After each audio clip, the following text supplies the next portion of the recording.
Hi guys, welcome back to my channel and to another video, and welcome to all my new subscribers. I know that there's been a little bit of a flurry recently, so welcome.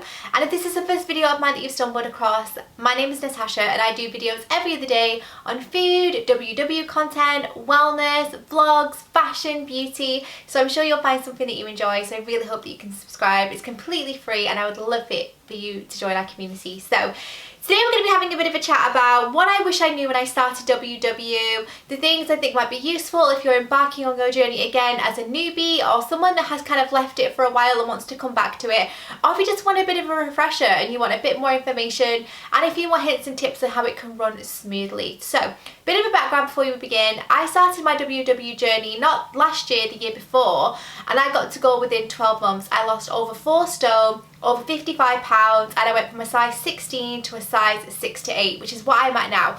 And I'm super happy, so much more confident, so much more healthy and happier, and honestly it has done wonders for me both inside and out, I feel. So I would definitely say my journey has been super successful, but what I would also say about it is it's been done really healthily, very realistically, and it's just been a really good one. And I like to share my hints and tips because I know the difference it can make to people's lives, so I'm hoping that you enjoy this today. I am going to be doing my entire journey from start to maintenance very soon, just in case you're new here and you're not quite sure where I'm coming from, how I became a wellness ambassador. So yeah, that is coming. But today I thought we would talk about the 10 things I wish I knew.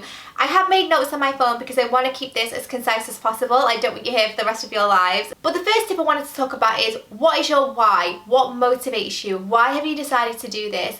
I mentioned before that when you embark on this kind of wellness journey and when you do a plan like this, you have to be doing it for your own reasons. It's no good doing it to please someone else. It's no good doing it if you're half-hearted about it, you're not too sure, if you're not in the right mental headspace, if you're not in the right physical health to do something like this, because that can hinder your success and it can have a knock-on effect to your confidence and your wellness overall. So I would definitely say, think about what your why is, think about why you're doing this, what's your reason, what you're hoping to get out of it, what you're hoping to achieve. Think about your reason why. For me, it was how I felt, how I looked, and just my overall kind of sluggish feeling I had, the lack of confidence. And you guys have even said, watching my videos from back then to now, even the way I elevate myself and I talk has made a huge difference. So I would definitely say that my why has many reasons. I have done a video actually when I first went back to WW, the reasons I started again. I'll link that above, and I look so different. But not only that, I talk differently and I project myself differently, and so many things have changed since then. So go and check that out, but definitely have a think about your why, what your reason is, and that can help you to bring focus back and to start off on the right track. The next one is to take the WW assessment. So if you're new around here to these parts, you'll know that WW allows you to take an assessment because there are 3 ways in which you can follow the program now. If you're someone like me that's coming from freestyle, then you might not have taken the assessment, but there are a series of questions that you can take that will point you in the right direction for the plan that's right for you. For example, we have blue, we have purple, and we have green. All of them are very different in regards to their dailies, their 0-point foods, how they work, but all of them have been equally proven to be as successful. It just depends what you think is right for your lifestyle. The next one is to weigh yourself, get your point allocation.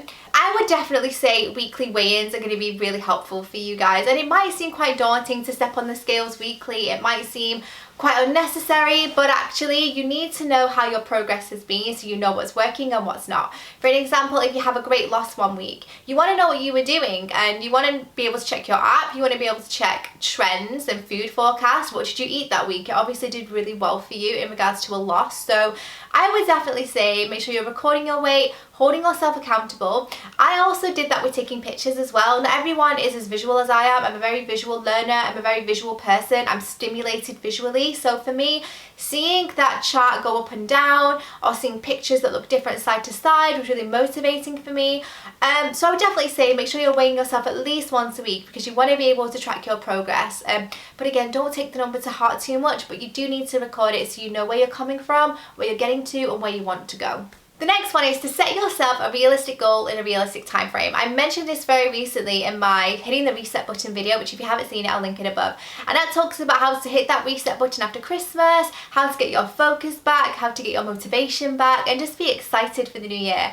And I mentioned that setting a realistic goal in a realistic time frame is super important. And Also getting more active, so make a conscious effort to be a little bit more active, and that doesn't mean joining a gym. I mentioned it before, I am the least working out person that you will find. I do not like to exercise, it is not my jam, but I do like to walk, and I do like to dance, and I do like to do things that get my body moving. So I've just made a conscious effort to be more active, even if that's in the house. If I'm washing up, I have a bit of a boogie while I'm washing up, move my hips, and yeah, it might sound silly, but actually all of these little movements all make a difference. And yeah, I would definitely encourage you guys to be a bit more active. If you can work out, then absolutely great, but I'm not going to tell you guys to do that when I am crap at it myself. I am hoping to get more active in the new year, join some more classes. I'm looking for a yoga class near me that I'm very excited about. But yeah, just try and be more active and conscious of your movements where you can. The next one is to, when you're starting at WW and when you're starting on any kind of weight loss journey, you tend to focus on the things you can't have, and I feel like that sets you off in a negative mindset. I feel like the focus should be on all the things you can have and all the things you can do, because there's no point focusing on things that aren't really relevant for you. And I've also mentioned this before, I don't feel like you should write food groups out. I don't feel like you should say, I'm not having carbs anymore, I'm not having protein anymore, I'm going to cut out dairy. That's not how it works. Your body needs all of these different food groups for different reasons to function happily and healthily. So what I will say is try and focus on what you can have, try and switch things up a little bit and adopt healthier habits when it comes to snacking, things like that. I have done a video on snacking, which I think might help you. It's just about getting that mindset trained to opt for things that work better for you. I'm not saying don't have a bit of chocolate every single day, I do that myself, but what I mean is just try and be mindful and focus on the things that you can have as opposed to what you can't have, because I feel like that will promote a really fantastic sense of positive mental health, which is everything that we would need in this kind of journey. The next one is to familiarise yourself with the WW app. I cannot tell you guys how much I love the WW app. I've done a full video on it, a full walkthrough of it. I'll link that video above. But it's changed my life in so many ways. Number one, makes me accountable. It's a way for me to record my progress, record my weight, and record my maintenance. Amazing for recipes. It is updated seasonally. All of them are WW friendly, all of them have a point value, no second guessing, absolutely fantastic. I shop smarter, I use my scanner, I scan things in the supermarket that are marketed to me as healthy, but then perhaps they're not, and it just makes me think about what I'm eating.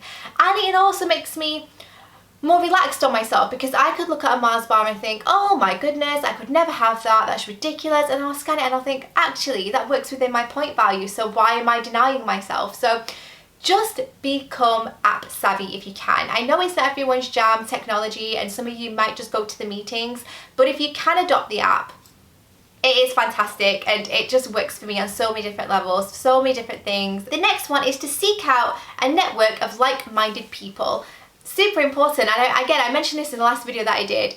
A lot of it is about the company you keep. A lot of the way you feel in life is about the company you keep and who you surround yourself with.